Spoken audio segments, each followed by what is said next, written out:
In the late 1990s, with NASCAR's boom onto the mainstream scene well underway, the superstars of the sport were well defined. Jeff Gordon rapidly taking over the Winston Cup Series with a maddening win rate. Even past his prime and not up front nearly as often, Dale Earnhardt was still a larger-than-life figure with legions of fans across the world. Dale Jarrett, Terry and Bobby Labonte, Rusty Wallace, Mark Martin, Bill Elliott, Ricky Rudd, even back-to-back Daytona 500 winner Sterling Marlin had made a name for himself. But emerging among all of them and carving his own path was South Boston, Virginia's Jeff Burton. Part of a newly expanded team at Roush Racing with a 99 car starting in 1996, Mark Martin no longer was the lone flagship driver at the organization. Burton didn't win a race that first year, but in 97 he broke through with his first career win at Texas and never looked back.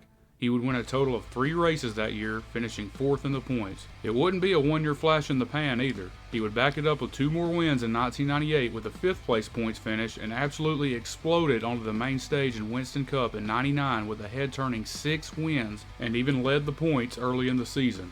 By now, there was no doubt. When you listed off the drivers you had to go through to win a championship, Jeff was firmly included in that discussion. He had a long-term invested sponsor in Exide Batteries, all the resources and top-of-the-line equipment at Roush, and the best mentor you could ask for in Mark Martin.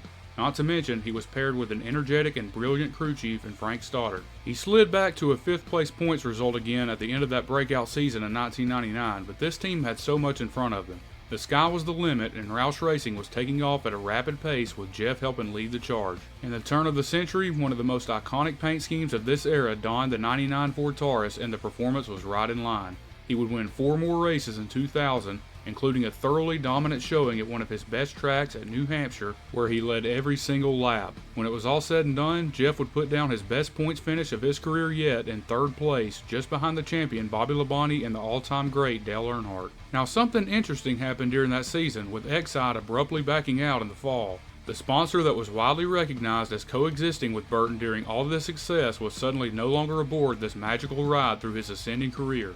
Luckily, Citgo was ready to step in and save the team from being in flux during a critical time in not only the current season, but Jeff's career. He would pick up his final win of the 2000 campaign at Phoenix with the Citgo colors, giving him all the momentum he needed going forward.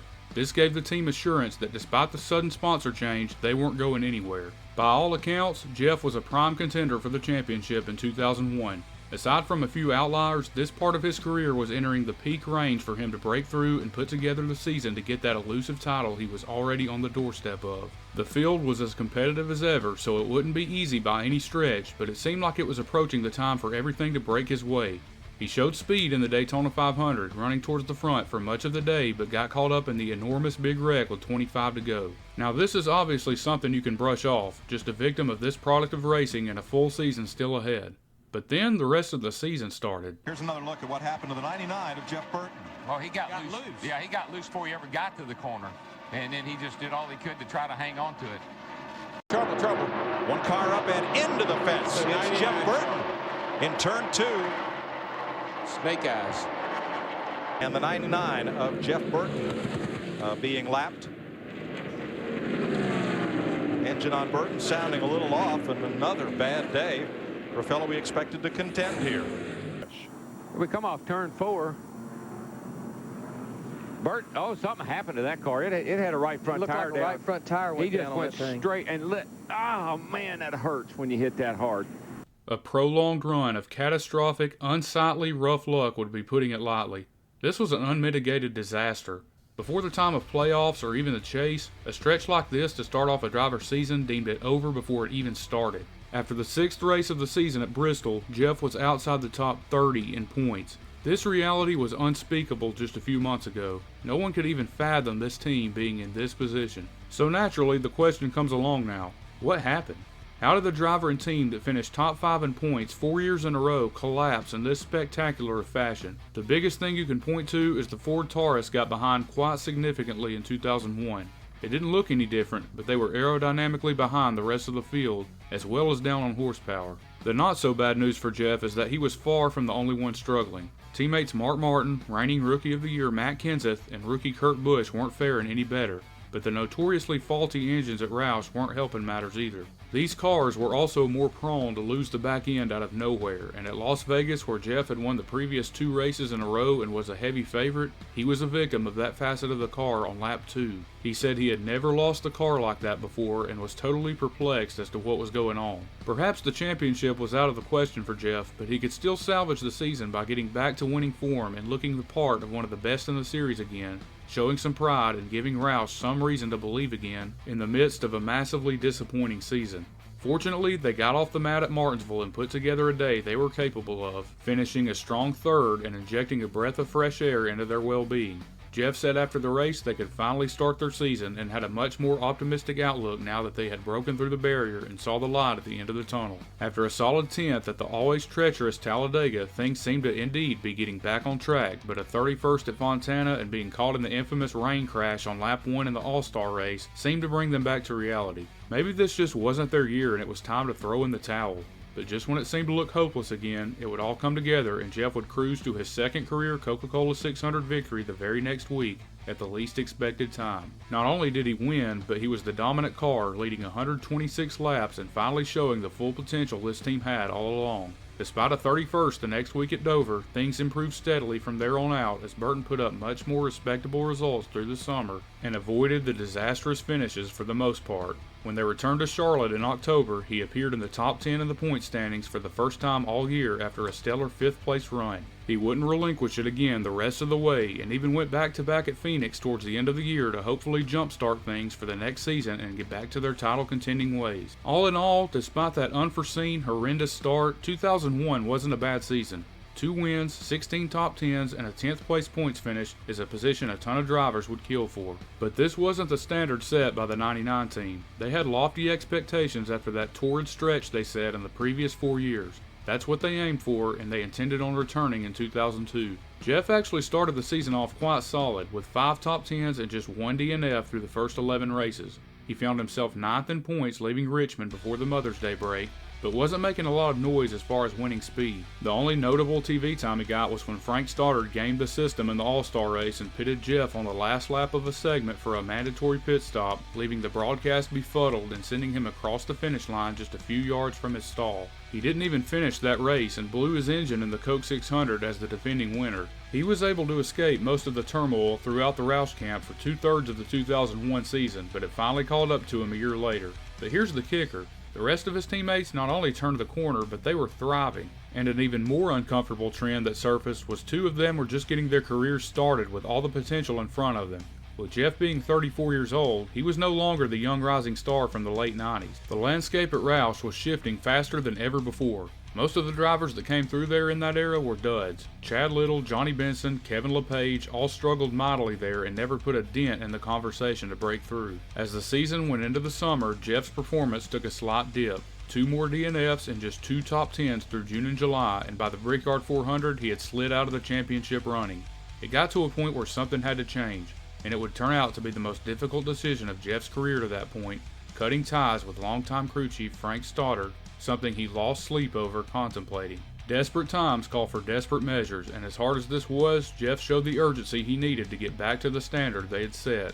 He went with crafty veteran Paul Andrews starting at Richmond that September, fresh off a stint with DEI, and hoped the magic would return sooner rather than later. Jeff only finished the rest of the season with 1 DNF and scored 2 top 5s in the last 3 races, but led just 15 total laps in the last 11, a far cry from the formidable runs he put together just a couple years before. He wound up winless and a distant 12th in points, his first outside the top 10 since '96, and failed to make the end of the year awards in New York. Suddenly, going into 2003, all the pressure was on Jeff, not just to pick up the pace, but considering Matt Kenseth just had a breakout 5-win season, Kurt Busch winning his first 4 races, and Mark Martin winning the Coke 600 and finishing second in points, he was falling well behind the rest of the shop. Not to mention, Greg Biffle would enter the picture after taking the Busch Series title and added even more competition to a now 5-car team looking to invade the sport.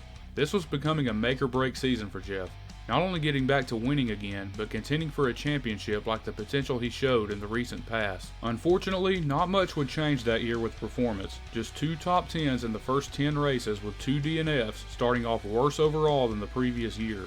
He did win the Winston Open to advance into the All-Star race, but the fact that he was even in that position was unacceptable for that team. The All-Star race was for winners, and Jeff was absent from that group for much of this time period. After another mediocre stretch through the early summer, he did manage to string together 4 top 10s in a row in July, including a second place in a fuel strategy Pepsi 400 at Daytona, which his rookie teammate Greg Biffle got his first career win. Jeff actually started leading laps and looking competitive again for most of the summer, leading 17 at Pocono, 10 at Watkins Glen, and 43 in the Southern 500, easily the closest to resembling a contending car he had in a long time. It seemed like maybe the pairing with Andrews was starting to pay off, but 2 more blown engines in the last 10 races and no finish better than 7th proved costly towards another top 10 points effort, giving him back-to-back 12th place finishes at the end of the season, once again with 0 wins. Now Roush once again took a step back in 2003, but not to the degree of 01.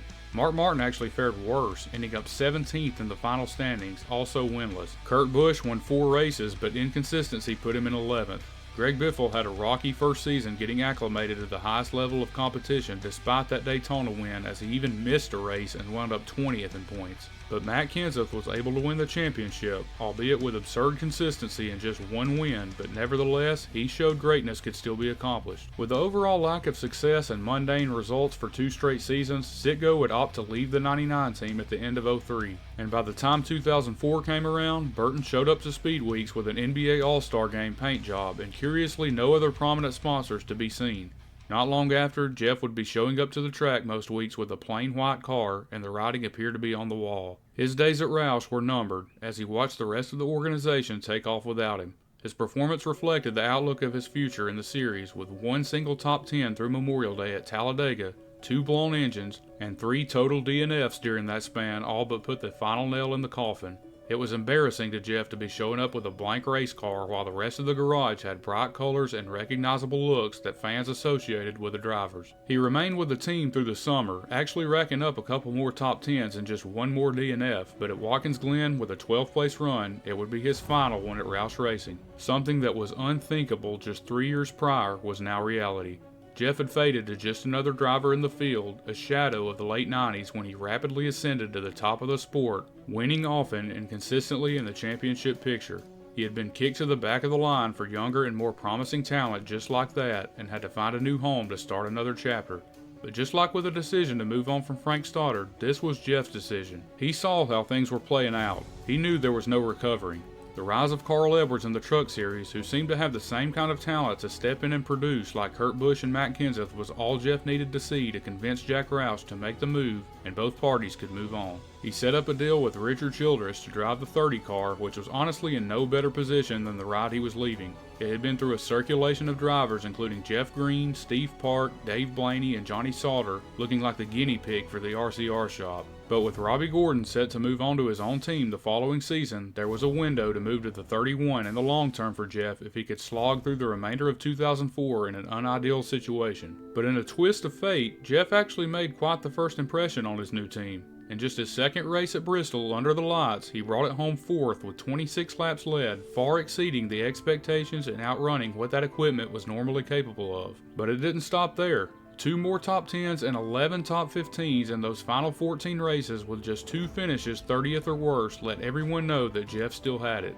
This wasn't a case of him losing his edge, but just running his course and being relegated to the other guy at Roush. There just wasn't any room for him there anymore, and the change of scenery gave him the breath of fresh air he needed to remember what he was capable of. He salvaged an 18th in the points, which was the worst of his career since his early days, but considering the circumstances, it was a lot better than it could have been. After making the most of that opportunity, Jeff would indeed be upgraded to the 31 singular car, in which Robbie Gordon managed to win a couple road course races, given that was his specialty. But Jeff was a totally different driver, and he was now given the chance to take this team to bigger heights it had never really seen. RCR wasn't in the best position at the time, generally a 10th to 15th place team at most, but they were on the rise and had a long-term driver in Kevin Harvick. He was having just as much trouble winning as Jeff, coming off a winless 2004, but had all the talent to lead a resurgence. Richard promised them that he would do whatever it took to get the team back to the top again.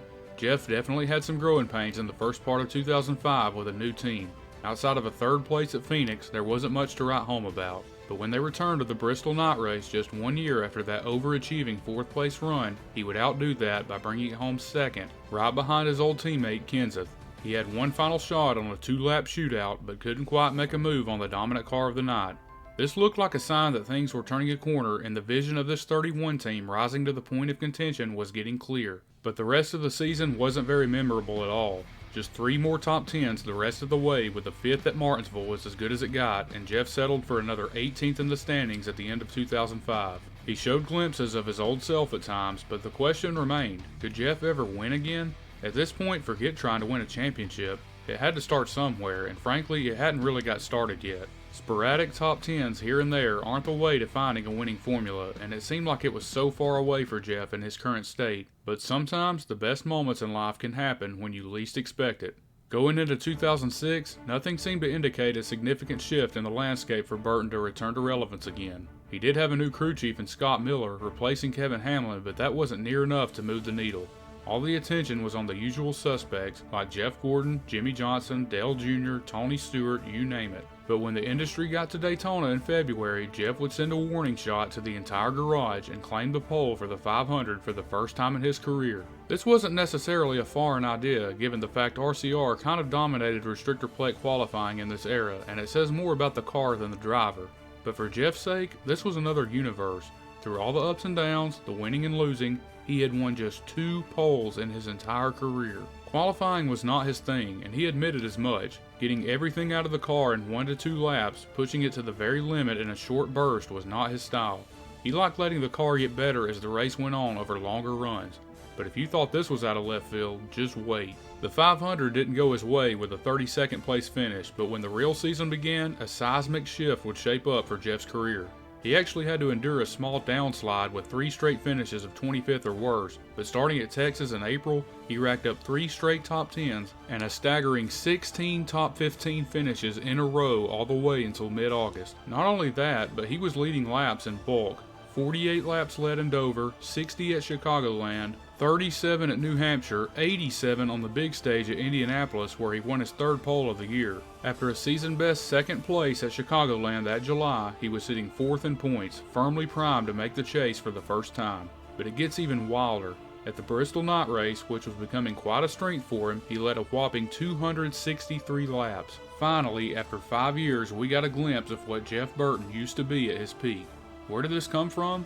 That crew chief change to Scott Miller was more pivotal than people may have realized at the time. It seemed like a non-story that didn't deserve anyone's time to understand, but he and Jeff meshed incredibly well. The gains that RCR made from 2004 to now were next level, and Jeff knew it before the season even started. Scott's leadership was a catalyst behind this resurgent season, and this race looked like where it would all break through. Unfortunately, Jeff's car would fade after a bad set of tires put on under a caution with 100 to go. He got stuck in the back half of the top 10 and couldn't recover, settling for a disappointing 9th. But despite the outcome, this was the night that the Jeff Burton of old would return. They wouldn't be fazed, just like the previous week at Michigan where they blew an engine. Jeff rallied the team together and his demeanor never wavered, knowing they were still capable of putting together a run with the top contenders. Jeff would start the chase seated 8th, which was a steep mountain to climb, but the unpredictable and fluid nature of those 10 weeks would level the playing field. He had as much of a chance as anyone if he could put 10 consistent weeks together. After another 52 laps led and a 7th place at his old stomping grounds of New Hampshire to set the tone, Dover came up on the schedule with an opportunity to build on it. The team got some bulletin board material when some rumblings came out after New Hampshire if the wheels on the RCR cars had been tampered with. After that rumor had been diffused, Jeff was extra motivated to show up and prove that they were doing it the right way. In the closing stages, he found himself zeroing in on the bumper of his old teammate Matt Kenseth, which is ironic in many ways, but considering he edged out Jeff the previous year at Bristol and also happened to win the race there a few weeks prior after Jeff led the most laps, you might as well have thrown a dead fish in front of a hungry shark in the water. Jeff clearly had the faster car and took several stabs at the lead on the inside, hounding the 17 and creating a heated battle for the win. Adding to the anxiety, Harvick's engine blew just a few laps earlier and the Singular crew became concerned they might have the same fate. Kenseth continued to hold the high lane and make Jeff earn it, but at last, with 6 to go, he was able to power by and rode off to the biggest moment of his career by snapping a 175-race winless streak, finally taking that colossal weight off his shoulders. Kenseth ran out of gas coming to the white flag as icing on the cake, and what seemed inevitable actually became reality with the revolution of RCR in full swing. And just when you thought things couldn't get better, Jeff was now leading the points. So much for that winless streak narrative, that can take a back seat. All at once, the late 90s Jeff was re-engaged with every bit of momentum at the right time. He was winning again and a championship contender again, with just 8 races left standing in his way. After another stellar showing to back it up at Kansas the next week with a 5th place run, his lead grew to 69 points going into the biggest wild card remaining at Talladega. As Jeff was running 5th in line with 10 to go and doing more than enough to keep his growing point lead intact, he suddenly cut down out of line and felt a tire going down. To make matters worse, he made the wrong call on which sides to change, and he had to back up into his stall again and change right sides, losing even more ground. Suddenly, with a 27th place finish, he saw that healthy points lead disappear. Not from being caught up in a big wreck, but a fluky flat tire when it seemed like he was going to survive unscathed and inch ever closer to a championship. Jeff was still able to cling to a slim lead going into Charlotte and seemed to right the ship with a 3rd place to inflate it back to 45 points over Kenseth. But at the halfway point when they got to Martinsville, all the engine issues that were sporadic throughout the season reared their head at the worst time, taking Jeff out of the race with a devastating 42nd and losing the points lead just 5 weeks away from glory. He was back to 5th, but not out of it by any means, given he was just 48 back with 4 races to work with. At Atlanta, things wouldn't get much better after he made contact with the wall and had to pit for a cut tire, and getting trapped a lap down when Robbie Gordon caused a caution for throwing a piece of roll bar padding on the track. Burton expressed his frustration for that incident afterwards and came home with a lackluster 13th, not gaining any ground back on the points lead. But at Texas, the death blow would be dealt with a blown right front tire that destroyed the sheet metal and ended any hopes of a rally, with Jeff now back to 8th in points, a massive 233 out. He would wind up 7th at the end of the year, going from leading with 5 races left to nothing to show for it, but it looked like the blueprint was in place. When the disappointment faded, this season was a raging success. This is all Jeff and his fans wanted, to be relevant again and looking like a contending team. No longer was he idling in 20th every week and being cast as washed up. He was among the favorites again with a shot to win just about any week like old times. When 2007 came around, it looked like Jeff and the 31 team picked up right where they left off. Behind the iconic photo finish in the Daytona 500 between Mark Martin and Harvick emerged Jeff's singular Chevrolet from the wreckage to a 3rd place finish.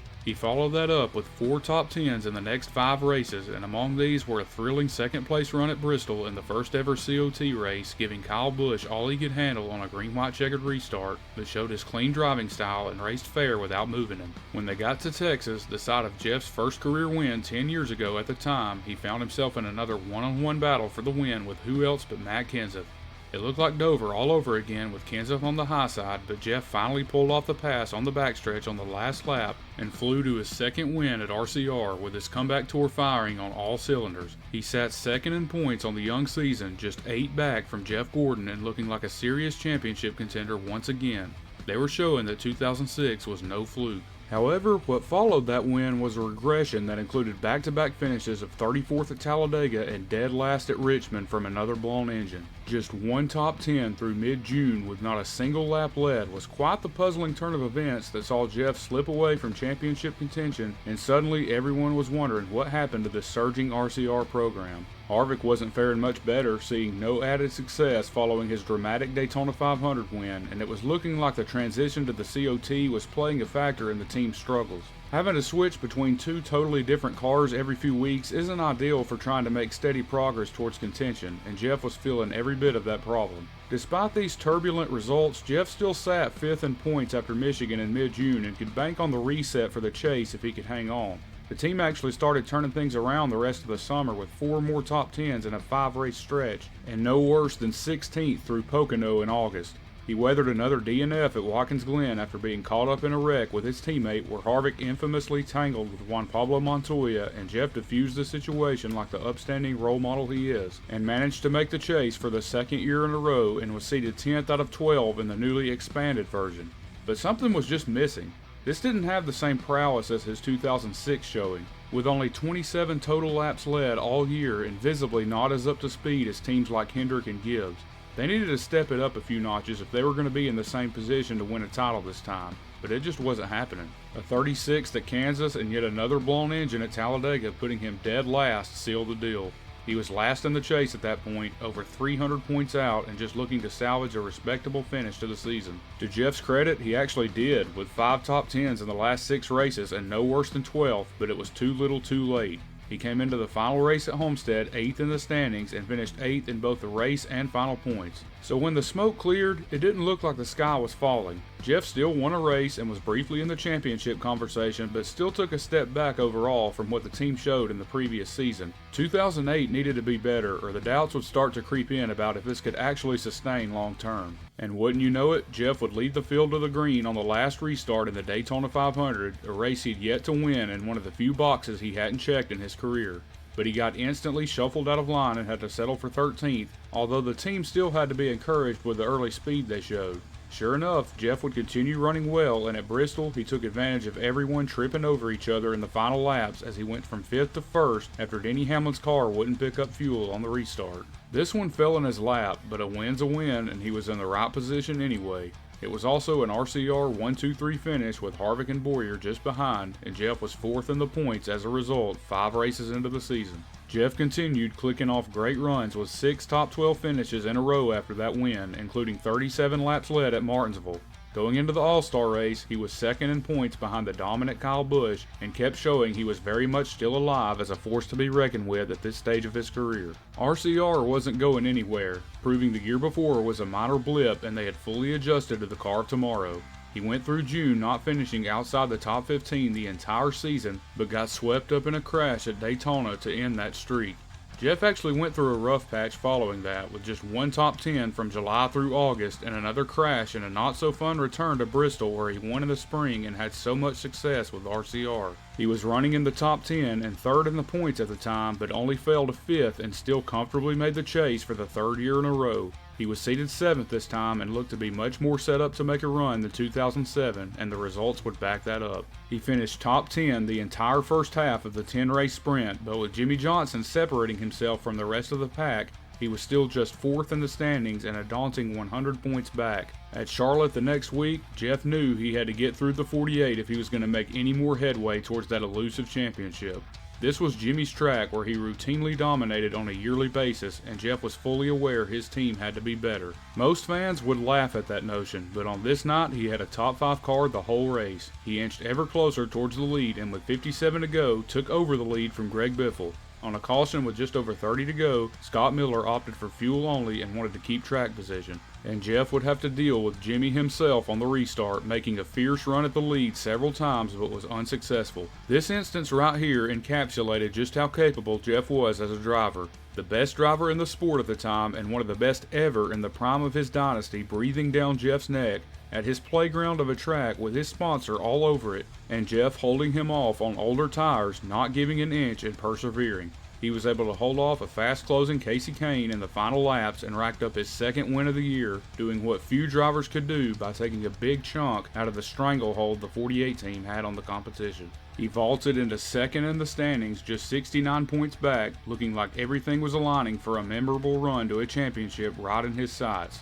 Unfortunately, this would be as good as it got after a 17th at Martinsville, 18th at Atlanta, and 13th at Texas evaporated his chances at anything special. He went into the next to last race at Phoenix 4th and an insurmountable 212 points back, finishing 9th that day but closed the year with a dismal 40th at Homestead after a spin put him laps down and dropped him to 6th in the final standings. To sum things up, Jeff was still in a much better spot than those last few years at Roush and continued to show winning speed with tons of consistency, but still didn't quite have enough to win a championship. It looked like this was just his ceiling. He could run with the best of them still, but it wasn't at the level of a superstar, which is what it really took to try to dethrone Jimmy and Chad Knaus. But when 2009 came around, Jeff found himself in a familiar situation to those struggling Roush days.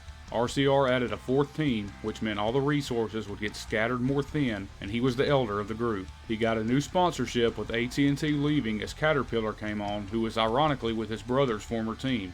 but the stats and results on paper started backing up those new developments. The top 5s and top 10s in laps led would get fewer and further between, and other than a stellar showing at Vegas with 61 laps led and finishing third, the overall speed was starting to drop. He still managed 5 top 10s in the first 10 races and sat a solid 7th in points going into May, but a mediocre rest of the month and summer left the team scratching their heads as to what was going on. Jeff would end up with just one single top 10 from Mother's Day weekend to November with 6 finishes of 30th or worse.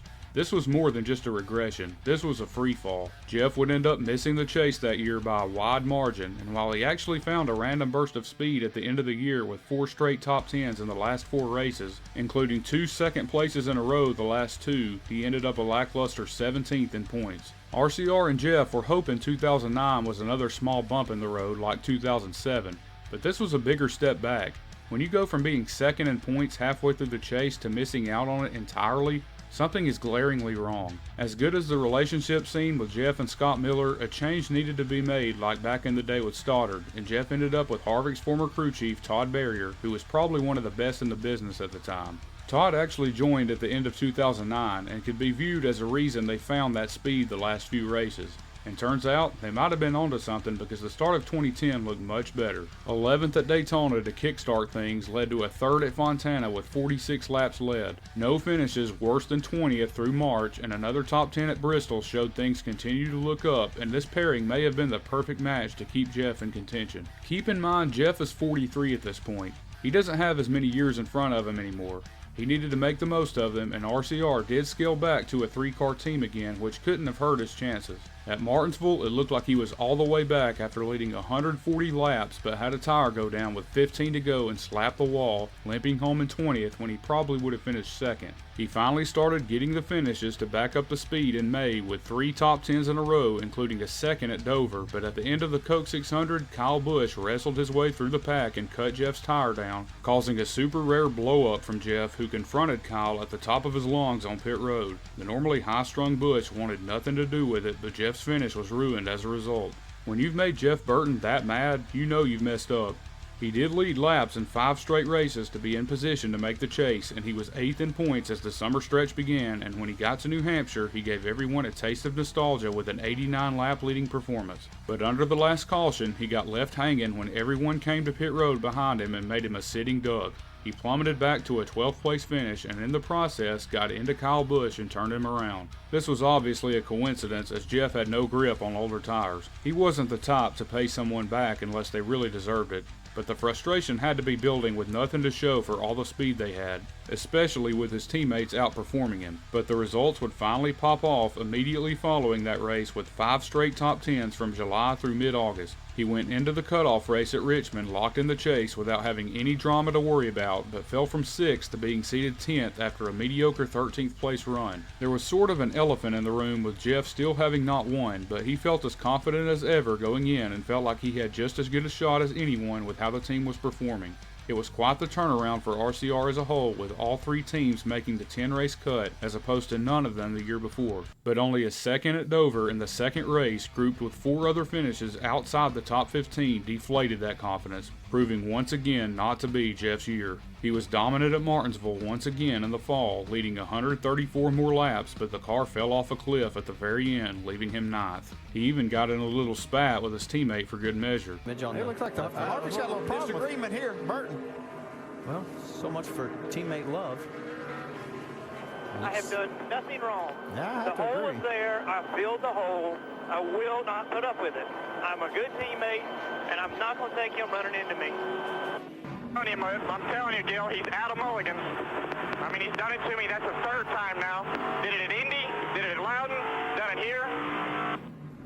Jeff said he was shocked and disappointed by the lack of production in the chase, not seeing this coming as he stagnated over 300 points out of the lead. For some reason, his team could never find the formula to get hot at the right time and close out the end of the season. But to make matters much worse, the next 2 weeks would be DNFs, with emotions coming to a breaking point at Texas after he shockingly rammed Jeff Gordon into the wall under caution during a disagreement the two had about how they were racing each other. Gordon was understandably more than displeased and made sure Burton knew about it by kinda kicking his ass on the backstretch, but he took accountability for the incident as he always did and understood Gordon's anger. He had no intention of wrecking him, but their relationship was extremely fractured that day and all he could do was move on. Jeff would go on to describe this as the lowest moment of his career, because that's not who he was. He was all about having the respect of the garage. Unlike the last few years, Jeff didn't finish this season strong at all with just 2 total top 10s in the chase, resulting in a forgettable 12th place points result. That's last if you're up to speed. It looked like in 2011 there was a light at the end of the tunnel as the Caterpillar team busted out of the gates in speed weeks. Jeff led 32 laps in the Bud Shootout and won the second dual race by edging out his teammate Boyer at the line. This was Jeff's first ever Speed Weeks win of any kind, but preceding this would be an engine failure in the 500 and things would start to look grim as the season got going.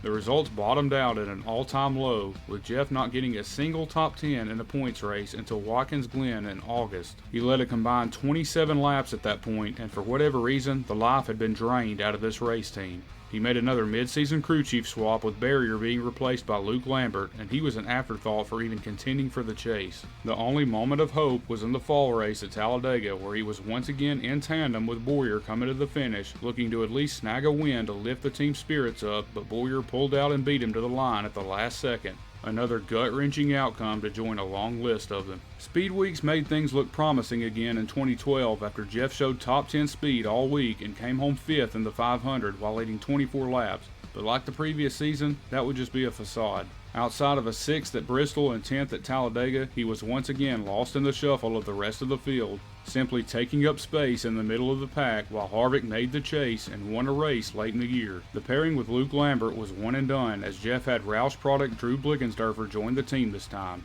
That hire obviously wasn't any more fruit-bearing than the one before, and it seemed like Jeff's time was once again running out. He was in his mid-40s after all, and Father Time catches up with everyone at some point.